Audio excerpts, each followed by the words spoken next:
Olá, está começando a Granja na TV. Eu sou Thaís Dávila e essa é a sua conexão diária com o agronegócio. A população rural do Rio Grande do Sul caiu 14,7%, segundo o Censo Demográfico de 2022, divulgado na última semana. De acordo com o IBGE, o Campo Gaúcho tem pouco menos de 1.360.000 habitantes, 233 mil a menos do que em 2010. Mesmo com a redução, o estado é a 8ª unidade da federação com a maior população rural. Ainda conforme o IBGE, pela primeira vez na história, o número de moradores do campo diminuiu em todas as regiões do país. Em todo o Brasil, 4.300.000 pessoas deixaram as áreas rurais nos últimos anos.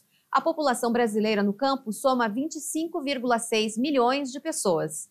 Este é um fenômeno que tem ocorrido no mundo todo, especialmente aqui na América Latina e no Caribe. Veja, diminui a população rural, ela vem diminuindo no mundo todo, e a mecanização faz com que, e a importância da inovação, da tecnologia, da pesquisa agrícola, fazendo com que a gente possa ter produtos que produzem mais. A soja está produzindo mais, o milho está produzindo mais, a fruticultura está se adaptando a áreas que não se adaptavam.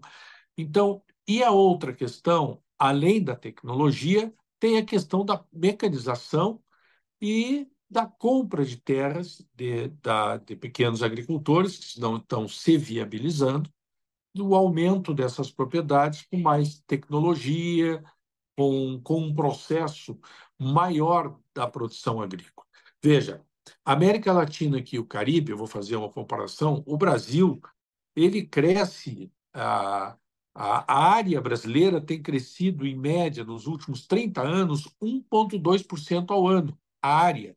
Mas a produtividade e a produção crescem 4% ao ano. Isso é o efeito da tecnologia e desse processo da qual tem o registro do IBGE. Isto vale também para o Brasil e vale aqui para o nosso Mercosul.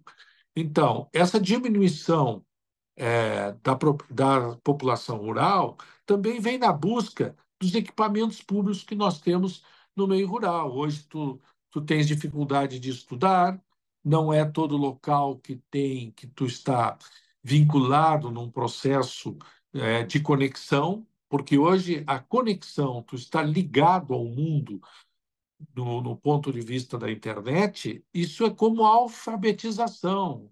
É alguém que tem que estar vinculado ao mundo. E se ele está fora disso, ele vai buscar, o filho vai buscar estudar, há a questão da divisão, da divisão rural, da herança rural, né, da sucessão rural, que as propriedades vão ficando menores, e isso tem essa tendência, então, a diminuir.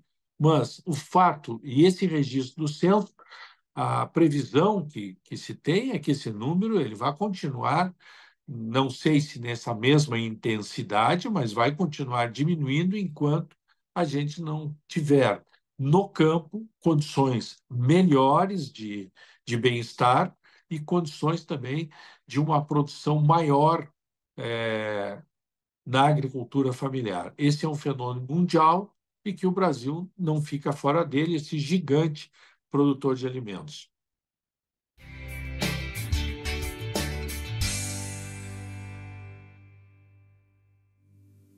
O governo de Goiás divulgou uma nota falando sobre a população de javalis que está preocupando os produtores. E no Rio Grande do Sul não é diferente. A espécie, que é exótica no Brasil, pode ser vetor de doenças como peste suína clássica e africana, além da síndrome reprodutiva e respiratória dos suínos. Vamos saber como está o controle de javalis aqui no Rio Grande do Sul com a médica veterinária e coordenadora do Programa de Sanidade Suídia da Secretaria da Agricultura, Pecuária e Agronegócio, Gabriela Cavani. Tudo bem, Gabriela? Tudo bem, Thaís. Obrigada pelo convite e pela oportunidade de falar sobre esse assunto com vocês. Obrigada pela participação. Como é que funciona o controle aqui no Rio Grande do Sul? O Rio Grande do Sul tem um trabalho importante aí em relação ao controle de javalis, justamente por essa preocupação que ele causa, né? Sim, no Rio Grande do Sul nós temos uma legislação própria, né? Desde 2017, nós temos um controle baseado no rastreamento das carcaças de javalis abatidas, né? Em contrapartida com a coleta de amostras. Então, os agentes de manejo populacional, né? São os chamados de caçadores, eles fazem esse controle e a gente rastreia todo o processo com análise dessas amostras para peste suína clássica. E para que esse procedimento seja feito de coleta e envio das amostras por parte dos caçadores, tem toda uma capacitação que é realizada, né, Gabriela? Exatamente, a gente a gente capacita essas pessoas, né, para fazer justamente a colheita de amostras e também a emissão de documentos para trânsito, para a gente poder rastrear todo esse processo que é feito com o controle de animais acelvajados. Então, as capacitações a partir da pandemia, né, começaram a acontecer online e a cada 2 meses, pela plataforma da Escola de Governo aqui do Estado do Rio Grande do Sul, a gente disponibiliza turmas que podem ser acessadas a qualquer momento para fazer essa capacitação. E o pessoal procura bastante, né? Geralmente eu vejo que as inscrições abrem e fecham bem rapidamente. Realmente, é um curso bem concorrido, né? A gente não consegue liberar muitas vagas ao mesmo tempo em função de toda uma logística que a gente precisa ter nas unidades locais, né? De fornecimento de material para esse pessoal e também a logística do encaminhamento das amostras, mas são turmas bem disputadas e agora a gente já tem mais de 2.000 agentes de manejo populacional já estão capacitados para a atividade e mais de 1.100, em torno de 1.100 já estão cadastrados nas unidades locais para fazer essa atividade. E o que vocês fazem, né? Esse pessoal que faz os cursos, quando acontece a caça do javali, eles coletam e enviam as amostras. Para que serve esse resultado? Vocês conseguem direcionar para onde vai a fiscalização? Exatamente, como a gente tem o rastreio, né, de onde está sendo coletadas essas amostras, a gente tem os resultados negativos dos testes e a gente vai direcionar onde tem mais colheita, digamos assim, que a gente acredita que esteja a maior população, né? A gente então faz também um trabalho de educação sanitária, a gente tem a legislação de biosseguridade para os suínos comerciais, então é todo um trabalho que é desenvolvido baseado então nessa vigilância com as selvajadas.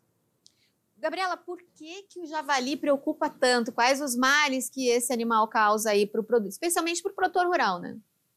Exatamente, ele é um animal de vida livre, né? Então ele não respeita cercas, ele pode estar contaminado com diversas doenças, né, de preocupação para a suinocultura comercial, como as já faladas, peste suína clássica, peste suína africana, síndrome respiratória e reprodutiva dos suínos, além também da febre aftosa, né, que é uma preocupação imensa aqui do nosso estado. Então, a gente sempre se preocupa em proteger os rebanhos comerciais, né, e fazer a vigilância justamente dessa população para ver se há circulação viral ou não. A gente falava essa semana aqui no programa ainda sobre biosseguridade, por isso que essa palavra vem sendo cada vez mais abordada aí junto aos produtores rurais, porque são essas medidas que vão impedir a entrada das doenças, porque esses animais não têm controle, como você disse, né, Gabriela? Pois é, então o foco que a gente faz justamente é na proteção através da biosseguridade, porque o javali é um animal de vida livre, né? E ele está amplamente distribuído, não só no Rio Grande do Sul, a fronteira com o Uruguai, a Argentina, a gente tem relatos de javalis, então, e presença de javalis no Brasil todo, né? É uma preocupação também, como a gente já viu lá em Goiás. Então, assim, a gente foca justamente na prevenção, né, da suinocultura comercial, que seria principalmente através das medidas de biosseguridade. Agora, outras questões, porque a gente ouve falar, né, que o javali é muito voraz, ele destrói lavoura, ele pode comer outros animais. Como é que é essa característica? Exato, ele é um animal que ele traz prejuízos tanto sanitários, né, quanto os que a gente estava falando agora, quanto ambientais e econômicos, né. Ambientais porque ele fuça muito, ele pode destruir nascentes, ele faz o assoreamento de rios, econômicos justamente por isso, porque os criadores principalmente de ovinos, né, ele preda os cordeiros, né, ele destrói lavouras, principalmente de milho, lavoura de hortaliças. Então, são grandes prejuízos, né, de todos os aspectos que essa espécie pode nos trazer. E a gente tem que ficar sempre atento para tentar evitar o máximo os danos que essa espécie nos trouxe aqui para o estado, né? É difícil, a gente conversava antes de entrar no ar sobre a população de javalis, é difícil saber o número, mas tem uma ocorrência maior aqui a distribuição no estado?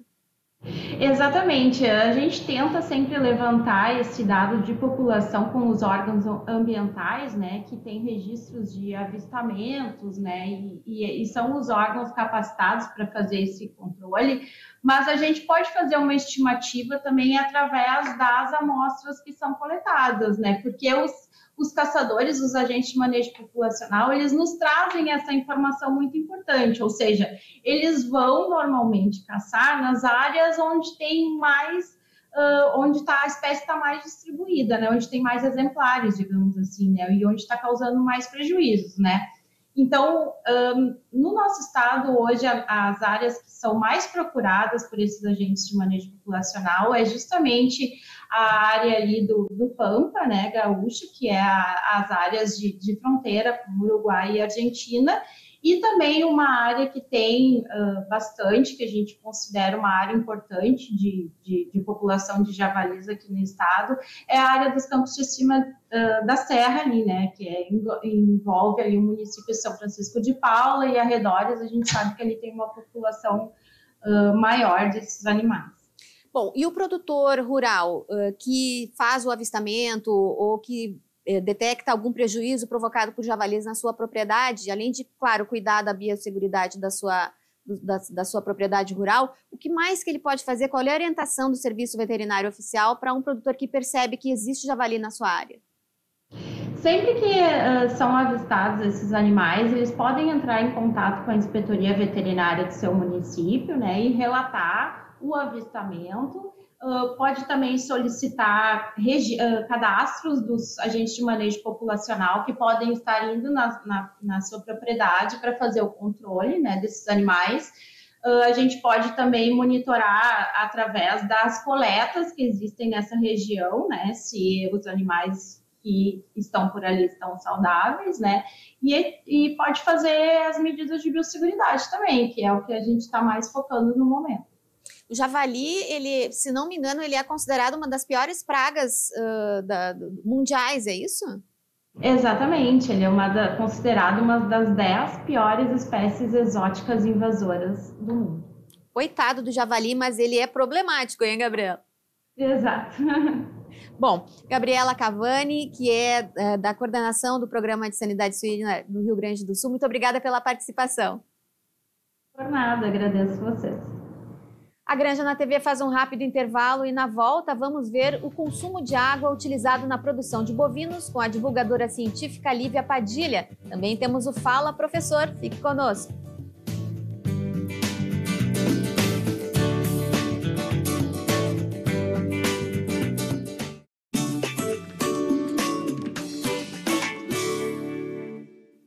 Estamos de volta com a Granja na TV. E o futuro do seu filho começa pela escola em que ele vai estudar. A rede de escolas da UBRA tem um recado importante para você. Matrículas abertas na rede de escolas da UBRA. Aqui seu filho vive um mundo de novas possibilidades a cada dia. Faça parte de uma comunidade com experiências de ensino com humanidade para além do ambiente escolar. Aqui você encontra atendimento individualizado, valorização do esporte em todos os níveis de ensino, ênfase na língua inglesa, iniciativas e projetos inovadores. E ainda conta com aulas de robótica, educação tecnológica e cultura maker, além de desenvolver em nossos alunos uma mentalidade empreendedora. Tudo isso com preparação para vestibulares e Enem inserida no dia a dia, durante toda a jornada do aluno. Acesse ubra.br/escolas e agende sua visita agora mesmo. O consumo da água para a criação bovina é o tema de hoje do infográfico do site Sacred Call com a divulgadora científica Lívia Padilha. Olá, Lívia. Oi, Thaís. Hoje nós vamos explicar de uma vez por todas qual é a água utilizada pelo gado na produção de carne bovina. Vocês já devem ter ouvido por aí aquela história de que para produzir 1 quilo de carne nós precisaríamos de banheiras e muitos litros de água. Dizem aí 15 mil litros. Esse número de 15 mil litros de água para 1 quilo de carne pode assustar, mas nós temos que entender a origem dessa água. E o infográfico de hoje nos ajuda a entender isso muito bem. Quando nós falamos em pegada hídrica de um alimento, de um produto, nós dividimos a água em 3 partes. A primeira seria a água verde, ou seja, uma água da chuva. A segunda, a água azul, que viria de lagos, aquíferos e outros córregos. E a terceira, que seria a água cinza, essa sim desperdiçada, que seria necessária para que a qualidade da água inicial fique lá no final do processo como a inicial, como a original. Nós vemos que para a produção de carne bovina nós temos uma maioria aqui de água da chuva, ou seja, de água verde. Tanto na produção de carne bovina convencional, que aqui os dados dos Estados Unidos seria mais em confinamento, quanto aquela finalizada no pasto. Vejam aqui que a finalizada no pasto é menor ainda o uso da água azul, que viria de lagos, córregos. Então, água verde, porque aquela água está caindo com a chuva no pasto, tendo gado ali ou não, ela é aproveitada sim nessa produção de carne bovina. E olha que interessante, em comparação, por exemplo, com o açúcar ou mesmo abacate e nozes, a carne bovina utiliza menos água azul, ou seja, água de lagos, aquíferos, do que esses alimentos. Então aí a gente tem mais um mito desvendado. No Fala Professor de hoje, a nossa repórter Isabela Daut foi conferir como é o manejo adequado do gado no período reprodutivo. Olá, Thaís! No Fala Professor de hoje, estamos aqui na Faculdade de Veterinária da Ubra Canoas e vamos conversar com o professor Carlos Gottel. Professor, seja bem-vindo. Eu queria que o senhor explicasse para a gente como é que funciona o manejo especial do gado na estação da reprodução. Bom, muito boa tarde, primeiramente. Obrigado pelo convite, pela participação. Em relação à estação reprodutiva, é importante antes diferenciar se é bovino de corte ou bovino de leite. Os bovinos leiteiros, nós trabalhamos com reprodução o ano inteiro, porque a vaca tem como produto final o leite, então acaba lactando todos os meses e ao longo do período. Então não há uma estação reprodutiva fixa.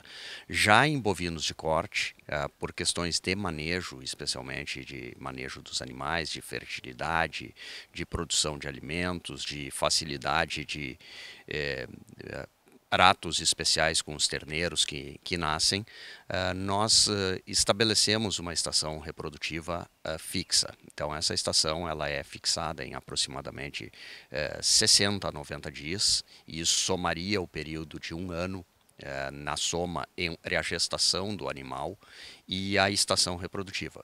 E aí a função da vaca é produzir um terneiro por ano. Então nós temos como manejo especial o objetivo maior de que cada vaca, como ventre produtivo, deixe ao menos um terneiro a cada ano. Isso é o objetivo maior. Não conseguimos na totalidade, mas índices de 85%, 90% de prenhez no gado seria a meta a ser perseguida. Então, parte-se desse princípio. Esse é o ponto número 1, obter um terneiro vaca ano. Para isso, o que é importante? É fazer coincidir a maior oferta de forragem, alimento, que está disponível, com a maior exigência ou necessidade do animal. Então, a vaca, como um ser biológico e produtivo, ela tem ao longo da sua vida variações na sua necessidade e requerimento nutricional. Este requerimento nutricional ele é máximo quando contempla a necessidade de lactar, produzir leite para o seu terneiro, bezerro, e também ciclar, que tem a atividade ovariana, a atividade reprodutiva.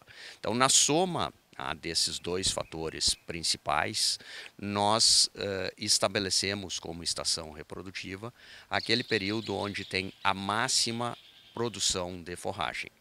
Quando se trabalha com campos naturais, o campo nativo, o campo natural, ainda é um recurso forrageiro muito importante para os bovinos de corte, pelo sistema criatório, um sistema mais extensivo e que também exige um controle total e completo de custos, porque o produto final ele já tem um valor pré-determinado. Então, dentro de tudo que a vaca produz, nós temos que colocar os custos de produção que já são conhecidos. Então, nesse cenário completo, nós vamos fazer coincidir a maior produção do campo natural, do campo nativo, que é a primavera, verão, com a maior exigência da vaca. E esta maior exigência da vaca, ela será então, como mencionado anteriormente, no período de lactação e nova concepção, nova prenhez. Então, agora, nesse mês de novembro, normalmente para quem trabalha com os campos naturais, inicia a estação reprodutiva. Esta estação reprodutiva ela vai perdurar por novembro, dezembro, janeiro, em algumas situações até meados de fevereiro, e neste período os cuidados, que na verdade são consequência de tudo aquilo que se fez no ano. Então ela está ocorrendo neste período, mas o que se faz antes e o que se faz durante e o que se faz depois terá um impacto significativo no objetivo maior. Um terneiro por vaca todos os anos. Então, as vacas devem ter uma condição corporal favorável. Isso leia-se aproximadamente 3, numa condição de 1 a 5. O que seria essa condição?